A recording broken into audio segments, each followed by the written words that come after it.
কিয়ামতের প্রামাণ্য ধারা বর্ণনা আল্লাহ নিজে দিয়েছে। এই সূরাটা পড়লে মনে হবে আপনি এখানে বসে কিয়ামতটা সচক্ষে লাইভ দেখতেছেন। সুবহানাল্লাহ পড়বেন না? সূরাটার নাম হচ্ছে আল কারিয়া। কি নাম? আল কারিয়া। সবাই বলেন কি নাম? আল কারিয়া। আল কারিয়া মানে হচ্ছে বিকট আওয়াজ, ভয়ঙ্কর আওয়াজ, জাইগান্টিক সাউন্ড, বোম্বাস্টিং মার্কা সাউন্ড। যেই সাউন্ড, যে আওয়াজ, যে বিকট শব্দ পৃথিবীর কোনো মানুষ শুনে নাই। The trumpet, the siren, the whistle, বিশাল এক হুইসেল বাজানো হবে। ওই হুইসেল বা সাইরেন বাজানোর ফলে বিকট একটা শব্দে গোটা বিশ্ব ভেঙে খান খান হয়ে যাবে। এটার নামই হচ্ছে আল কারিয়া। চিল্লায় এখন সুবহানাল্লাহ। ওই হুইসেল দেওয়ার জন্য, ওই সাইরেন বাজানোর জন্য, ওই সুরের ভেতরে, সিঙ্গার ভেতরে ফুৎকার দেওয়ার জন্য রব্বুল আলামিন স্পেশাল একটা ফেরেশতা বানিয়েছেন। তার নাম হলো ইসরাফিল আলাইহিস সালাম। কি নাম? ইসরাফিল আলাইহিস সালাম। এদিকে ইসরাফিল নামে কেউ আছে? হ্যাঁ, অনেকে রাখে ইসরাফিল নামটা, কিন্তু অনেকে রাখে। আজরাইল রাখে নাকি? না না, আজরাইল না। হ্যাঁ, আজরাইল রাখে না, ইসরাফিল কিন্তু রাখে। তো এই ফেরেশতাকে আল্লাহ তাআলা বিশাল একটা হুইসেলের ভিতরে, সাইরেনের ভেতরে 3টা ফুৎকার দেওয়ার জন্য তৈরি করেছেন। তার ডিউটি হচ্ছে তার গোটা জীবন জুড়ে সে হুইসেলের ভেতরে 3টা ফু দিবে। এটার বাংলায় বলে সিঙ্গা। বাংলায় কি বলে? সিঙ্গায় ফু দিবে কয়টা? চিল্লায় বলেন। এই ফেরেশতার পা দুটো হচ্ছে জমিনে, এই ফেরেশতার মাথা হচ্ছে আকাশেরও অনেক উপরে। সৃষ্টির পর থেকে এই ফেরেশতা ওই সিঙ্গাটা, ওই বাঁশিটা তার 2 ঠোঁটের মাঝখানে লাগিয়ে আল্লাহর আরশের দিকে তাকিয়ে আছে, and just waiting for the green signal. আল্লাহর পক্ষ থেকে সিগন্যাল আসার অপেক্ষায় আছে যে আল্লাহ কখন বলবে যে ফু দে। সুবহানাল্লাহ কোন? 3টা ফু দেওয়ার জন্য রব্বুল আলামিন একটা ফেরেশতা বানালেন। ইসরাফিল ফেরেশতা সৃষ্টির শুরু থেকে বিশাল সিঙ্গাটাকে, সাইরেনটাকে, ট্রাম্পিটটাকে 2 ঠোঁটের মাঝখানে লাগিয়ে আল্লাহর আরশের দিকে তাকিয়ে আছে, কবে আমার প্রভু বলবে সাইরেনের মধ্যে বাঁশি বাজা। He is waiting. ঠিক এই মুহূর্তে যখন আমি কথা বলছি আর আপনারা শুনছেন, ঠিক এই মুহূর্তেও ওই সাইরেনটা ওনার 2 ঠোঁটের মধ্যে লাগানো, আর উনি আরশের দিকে তাকিয়ে অপেক্ষা করছে কখন আমার রব আদেশ করে, আর তখন আমি সিঙ্গায় ফুৎকার দিয়ে গোটা বিশ্বটারে মেসাকার বানিয়ে দিব। কোন সুবহানাল্লাহ। এই ঘটনাটাই আল্লাহ প্রামাণ্য দলিল দিয়ে বর্ণনা করেছেন। আর বর্ণনা করতে যে এই সূরার নাম দিয়েছেন আল কারিয়া। কি নাম? মানে বিকট আওয়াজ, ভয়ঙ্কর আওয়াজ, বজ্রনিনাদ, মহাপ্রলয়ের সেদিন এমন আওয়াজ হবে যে আওয়াজ পৃথিবীতে কেউ কোনোদিন আমরা শুনি নাই। পৃথিবীতে কে সবচেয়ে বড় আওয়াজের কি শুনেছেন বলেন? আপনার জীবনে ঘটে যাওয়া সবচেয়ে ভয়ঙ্করতম আওয়াজ শুনেছেন আপনি কবে বলেন তো? কেউ 1-2 জন বলেন আমারে। হ্যাঁ, ভয়ঙ্কর আওয়াজ রবিউল ভাই কবে শুনছেন? সিডরের সময়। হুজুরের সিডরের সময় ভয়ঙ্কর আওয়াজ শুনছে। সিডরের ভয়ঙ্কর আওয়াজ। হ্যাঁ, কিসের আওয়াজ? বজ্রপাত। বজ্রপাত, থান্ডার, ভয়ঙ্কর আওয়াজ হয়। বজ্রপাতকে আঞ্চলিক ভাষায় আপনারা কি বলেন? ঠেড়া। তো এই যে ঠেড়ার আওয়াজটা আসলেই ভয়ঙ্কর। আমি বছরের বেশিরভাগ সময় জুড়ে থাকি মালয়েশিয়াতে। মালয়েশিয়ার পাশের দেশ সিঙ্গাপুর। পৃথিবীতে যেই কয়েকটা দেশে সবচেয়ে বেশি বজ্রপাত রেকর্ড করা হয় এর মধ্যে একটা হচ্ছে সিঙ্গাপুর, আর একটা হচ্ছে ভুটান। এই দেশগুলোতে সবচেয়ে বেশি বজ্রপাত পড়ে। ভয়ঙ্করতম বজ্রপাতের আওয়াজ। আসলেই বজ্রপাতের আওয়াজ খুব বিকট আওয়াজ। আপনি ঠিকই বলেছেন।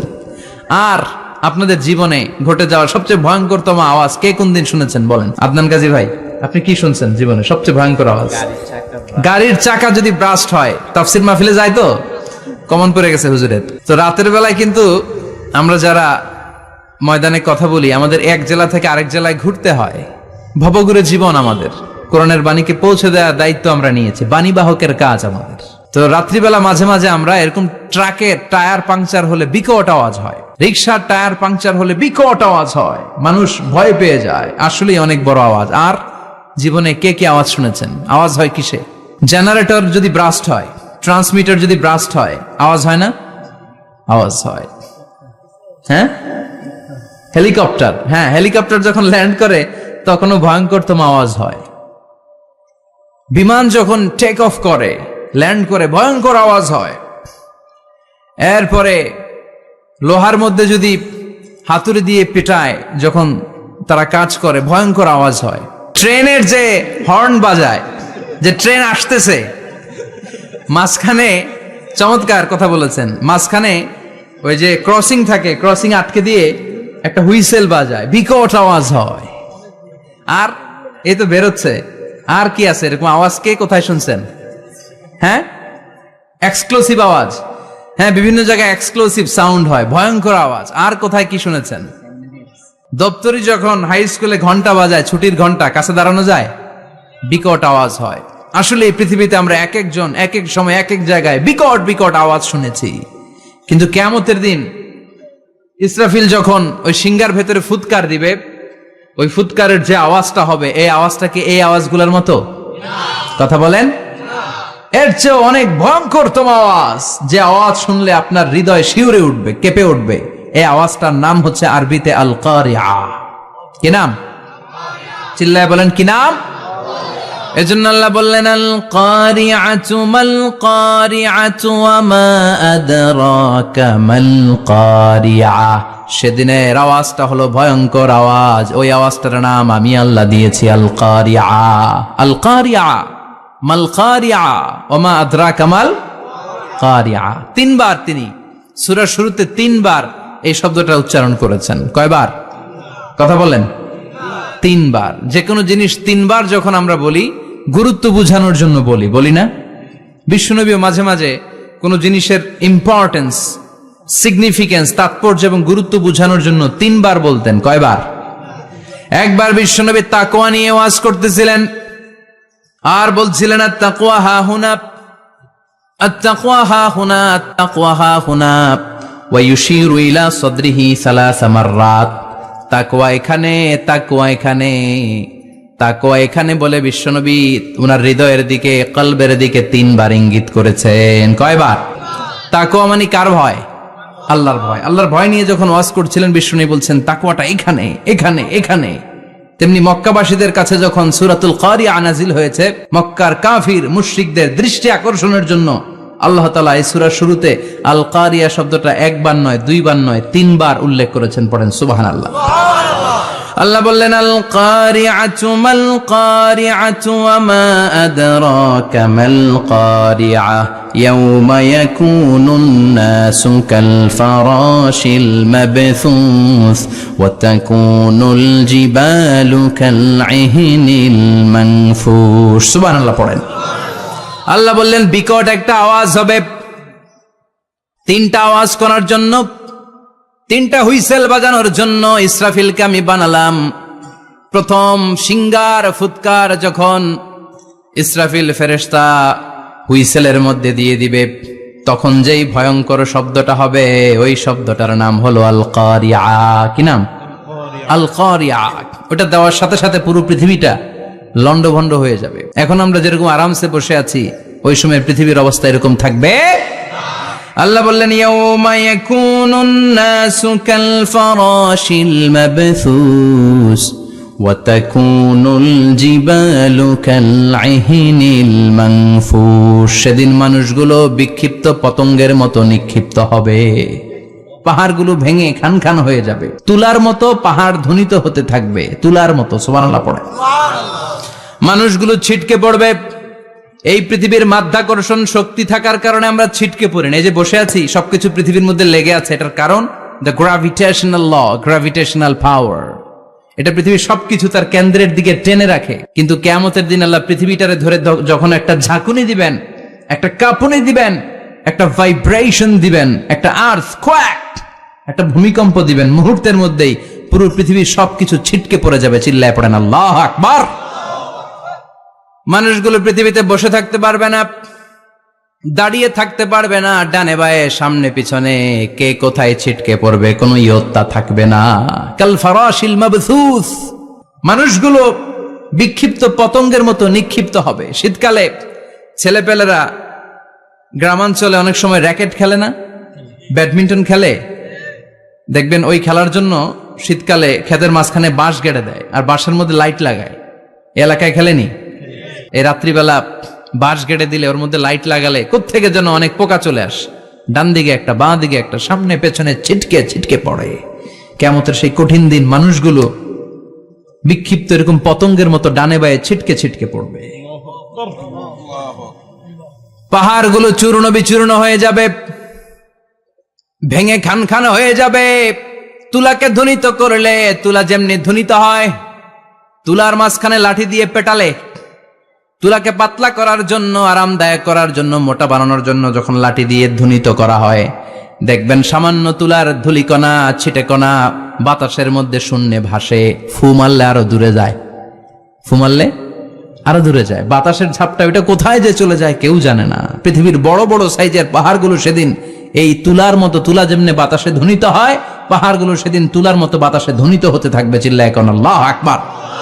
এই পৃথিবীর সবচেয়ে বড় পাহাড়ের নাম মাউন্ট এভারেস্ট। বিশাল বড় পাহাড়, উপরে শুধু বরফ আর বরফ। এটার বলে হিমালয়, বাংলায় কি বলে? নেপালে অবস্থিত এই হিমালয়ের পাহাড়। আমি একবার কাতার থেকে যাচ্ছি কায়রো, ওই ফ্লাইটে হিমালয়ের পাশ দিয়ে ফ্লাই করে, বিমানের সামনে স্ক্রিন থাকে, আপনি কোন জেলা কোন থানার উপর দিয়ে যাচ্ছেন ওটা শো করে। আমি দেখলাম হিমালয়ের পাশ দিয়ে ফ্লাই করছে, জানলা দিয়ে তাকিয়ে দেখি বিশাল মাউন্ট এভারেস্ট, উপরে শুধু বরফ আর বরফ। সুবহানাল্লাহ পড়েন। 29,035 ফিট উঁচু ওই পাহাড়টা সেদিন আল্লাহ যখন একটা ঝাঁকুনি দিবে, পৃথিবীটারে ভেঙে খান খান হয়ে যাবে, টুকরা টুকরা হয়ে যাবে, তুলার মতো বাতাসে ধ্বনিত হতে থাকবে। ইউরোপের সবচেয়ে বড় পাহাড়ের নাম হচ্ছে আল্পস পর্বতমালা। পুরো মাউন্টেন রেঞ্জটা ভেঙে চুরমার হয়ে যাবে, ধূলিকণা হয়ে যাবে।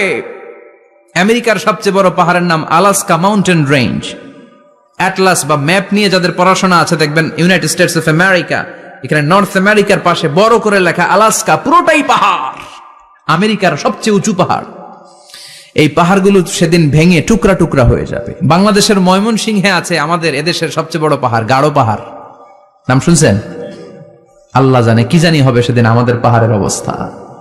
তাজিংডং বিজয়, বান্দরবানে কেউকারাডাং, চিম্বুক, চিম্বুকের চূড়ায় আমি উঠেছিলাম 2002 সালে।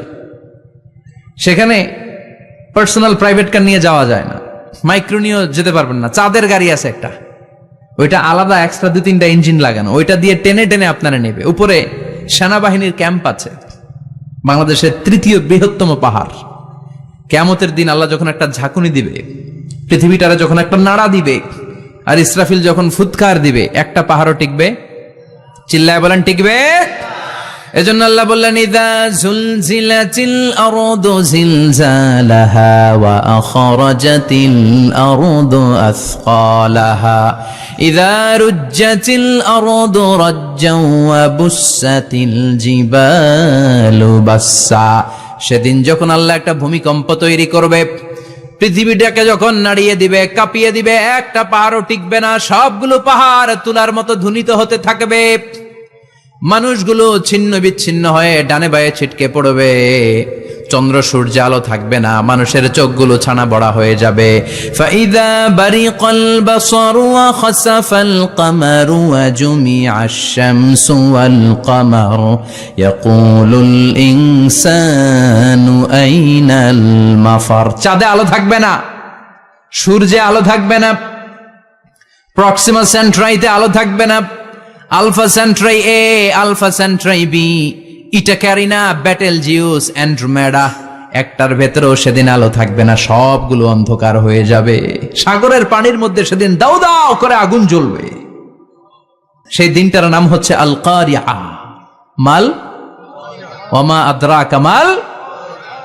মানুষগুলো পাগল হয়ে যাবে। কেউ থাকবে তখন টয়লেটে, ইমাজিন কেমন ভাবে আল্লাহ নকশা এঁকেছেন। কেউ থাকবে টয়লেটে, কেউ থাকবে ক্ষেত খামারে, কেউ থাকবে অফিস আদালতে, কেউ থাকবে রান্নাঘরে, কেউ থাকবে মৌজ মাস্তির ভেতরে। ঠিক তখনই কিয়ামত হয়ে যাবে, কেউ পার পাবে না, সবার মুখে একটা চিৎকার, আইনাল মাফার। পালাবো কোথায়? কিয়ামতটা শুধু পৃথিবীর একদিকে অনুষ্ঠিত হবে না, গোটা বিশ্বব্যাপী হবে, তাই না? নাকি বাংলাদেশে কিয়ামত শুরু হইলে সৌদিতে হবে না? হ্যাঁ, আমেরিকাতে হবে না, সুইজারল্যান্ড, ইন্দোনেশিয়া, অস্ট্রেলিয়া, গোটা বিশ্বব্যাপী একসাথে কিয়ামতের ভয়ঙ্কর দৃশ্যের অবতারণা ঘটবে। চিল্লা এখন ঠিক কিনা? মা তার ছেলেরে চিনবে না, দুধের বাচ্চাকে রেখে মা পালাবে। দুধের বাচ্চা, যে বাচ্চা দুধ খায়, ব্রেস্ট ফিডিং বেবি, এই বাচ্চারা রেখে মা কোনো দিকে যায়? ডানে বায়ে কোথাও সরতে চায় না, ব্যথানি পায়, কষ্টনি পায়। এই দুধের বাচ্চাটারে ধাক্কা মেরে মা দিবে দৌড়। তাহলে কি ভয়ঙ্কর ঘটনা সেদিন ঘটবে। 3 মাসের 4 মাসের পেটের ভেতরে অপরিপক্ক বাচ্চা, এখনো পরিপূর্ণ হয় নাই, হাত পা ভালোভাবে গজায় নাই, ছোট্ট একটা গোশতের টুকরা। হসপিটালে এরকম যতগুলো নারী থাকবে, কিয়ামতের ভীতিকর অবস্থা দেখে মুহূর্তের মধ্যে সব অপরিপক্ক বাচ্চাগুলো ডেলিভারি হয়ে যাবে। এক ধাক্কায় 3 মাসের বাচ্চাটার হাত পা গজায় নাই এখনো ঠিক মতো, এক ধাক্কায়, এক ভূকম্পনে, এক কাঁপুনির চোটে পেটের সব বাচ্চাগুলো খালাস হয়ে যাবে, ডাক্তার ছাড়া, ইনজেকশন ছাড়া। আল্লাহ বললেন সেদিনটার নাম হলো আল কারিআহ। মাল ওয়ামা আদরাকা মাল ইয়াউমা ইয়াকুনুন নাসু কাল ফারাশিল মাবথুস, মানুষগুলো নিক্ষিপ্ত হবে। ওয়া তাকুনুল জিবালু কাল আহিনিল মানফুশ, পাহাড়গুলো তুলার মতো ধ্বনিত হতে থাকবে। এখন উপরের দিকে তাকালে কি সুন্দর নীল আকাশ দেখা যায়, সেদিনে আকাশও থাকবে না। ইয়াউমিন নাতবিস সামাআ কাতায়্যি সিজিল্লি লিল কুতুব, কাগজের পৃষ্ঠা যেমনি তোমরা ভাঙো, কাগজ যেমনি হাতের মুঠোয় নিয়ে তোমরা গুটিয়ে ফেলো, সেদিন এই বিশাল 7 আকাশটারও হাতের মুঠোয় নিয়ে গুটিয়ে ফেলবে কে? কাতায়্যি সিজিল্লি লিল কুতুব, ক্যান ইউ ইমাজিন? আপনি কি কল্পনা করতে পারেন এই দৃশ্যপট যখন ঘটবে গোটা বিশ্বব্যাপী কি মেসাকার হবে? স্যাটেলাইট চ্যানেলগুলো ভেঙে দুমড়ে মুচড়ে পড়বে, পৃথিবীর যত বড় বড় টাওয়ারগুলো আছে ভেঙে আবাসিক এলাকার উপর পড়বে, পাহাড়গুলো ভেঙে খান খান সাগরের পানির ভেতরে দাউ দাউ করে আগুন জ্বলবে। বুর্জ আল খলিফা, পৃথিবীর সবচেয়ে উঁচু টাওয়ার, ওইটার তো কিছু হবে না, ওই দিন কি হবে? ভেঙে যাইব, ভেঙে খান খান হয়ে যাবে, ভেঙে টুকরা টুকরা হয়ে যাবে। এবার আমি যখন হজে গিয়েছিলাম, জেদ্দা এয়ারপোর্টে নেমে মাক্কা যাচ্ছি প্রথমে উমরার জন্য, তখন বাঁ দিকে অনেক দূরে দেখতে পেলাম কিংডম টাওয়ার। এটার কাজ চলতেছে, আগামী বছর, এই বছর অথবা আগামী বছর এটার খুলে দিবে। এটা বুর্জ আল খলিফা থেকে আরো উঁচু। বুর্জ আল খলিফা 818 মিটার উঁচু, আর এই কিংডম টাওয়ার 1000 মিটার উঁচু, মানে 1 কিলোমিটার উঁচু। কিয়ামতের ওই ঝাঁকুনি আর ভূমিকম্পের সময় এগুলো টিকবে একটাও? আরো যে টাওয়ার গুলো আছে, সাংহাই টাওয়ার, তাইপেডাং 101, পেট্রোনাস টুইন টাওয়ার, বাংলাদেশের 40, 50, 60 তালাগুলা টিকবে? আমাদের কুমিল্লা শহর তো এখন টাওয়ারের শহর হয়ে গেছে। একটা বড় ছাদের উপর থেকে কুমিল্লা শহরের দিকে তাকালে এটা কি কুমিল্লা না উত্তরা বুঝাই যায় না। এই টাওয়ার গুলো একটাও টিকবে? আওয়াজ করে বলেন টিকবে? সে কথাই আল্লাহ বললেন আল কারিআতু মাল কারিআতু ওয়া মা আদরাকা মাল কারিআ ইয়াউমা ইয়াকুনুন নাসু কাল ফারাশিল মাবথুস ওয়া তাকুনুল জিবালু কাল আহিনিল মানফুশ। কি দৃশ্য আল্লাহ আঁকলেন! প্রথমে একটা সাইরেন দেয়া হবে, দেয়ার সাথে সাথে ভেঙে চুরে সব সারখার, মানুষগুলো পাগলের মতো দৌড়াবে। ওমা হুম বিসুকারা ওয়ালাকিন্না আযাবাল্লাহি শাদীদ। মানুষগুলোর দৌড়াদৌড়ি দেখলে মনে হবে যে মাতালের মতো দৌড়াচ্ছে, রেড ওয়াইন খেয়ে, হুইস্কি খেয়ে, মদ খেয়ে পাগলের মতো দৌড়াচ্ছে। আসলে মদ খায় নাই, হুইস্কিও খায় নাই। সেদিন আল্লাহর আযাব এত ভয়ঙ্কর হবে, মানুষগুলো সব হয়রান হয়ে যাবে, মানুষগুলো পাগলের মতো দৌড়াবে। সাগরের পানিতে দাউ দাউ করে আগুন, স্যাটেলাইট ভেঙে খান খান, বিল্ডিং গুলো ভেঙে ভেঙে পড়ছে, পাহাড়গুলো ধ্বনিত হচ্ছে, গোটা বিশ্বব্যাপী বিকট আওয়াজ। পৃথিবীর যখন ঠিক এইরকম অবস্থা, আল্লাহ তাআলা ইসরাফিলকে বলবে, ইসরাফিল 3টা ফুৎকার দেওয়ার জন্য তোকে তৈরি করেছি, এবার দ্বিতীয় ফুৎকারটা দে। তাকে ফুৎকার দিতে হবে মোট কয়টা? আরো জোরে বলেন। সে কেবল একটা দিয়েছে, এবার দ্বিতীয় ফুৎকার দিবে। দ্বিতীয় ফুৎকার যখন সে দিবে, মুহূর্তের মধ্যে পৃথিবীর মধ্যে যত মানুষ আছে সবগুলো মরতে শুরু করবে। একটার পর একটা মালাকুল মাউত রুহু কবজ করতে শুরু করবে। মরবেন না শুধু একজন, চিল্লায় বলেন তিনি কে? কুল্লু মান আলাইহা ফানি ওয়া ইয়াবকা ওয়াজহু রাব্বিকা যুল জালালি ওয়াল ইকরাম ফাবিআইয়ি আলাই রাব্বিকুমা তুকাযযিবান। পৃথিবীর মধ্যে যা যা তোমরা দেখো সব হয়ে যাবে ফান। সব কি ফান? আমরা বলি না ফানা ফানা, বলি ফানা ফানা হয়ে যাবে, কিছু থাকবে না, থাকবে একজন, চিল্লায় বলেন তিনি কে? এজন্য সব সময় আল্লাহর কাছে কামনা করবেন, আল্লাহ তুমি ঈমানের মরণ দাও। পড়ে না আমিন। ও আল্লাহ তুমি আমাদেরকে শাহাদাতের মরণ দাও। পড়ে না আমিন।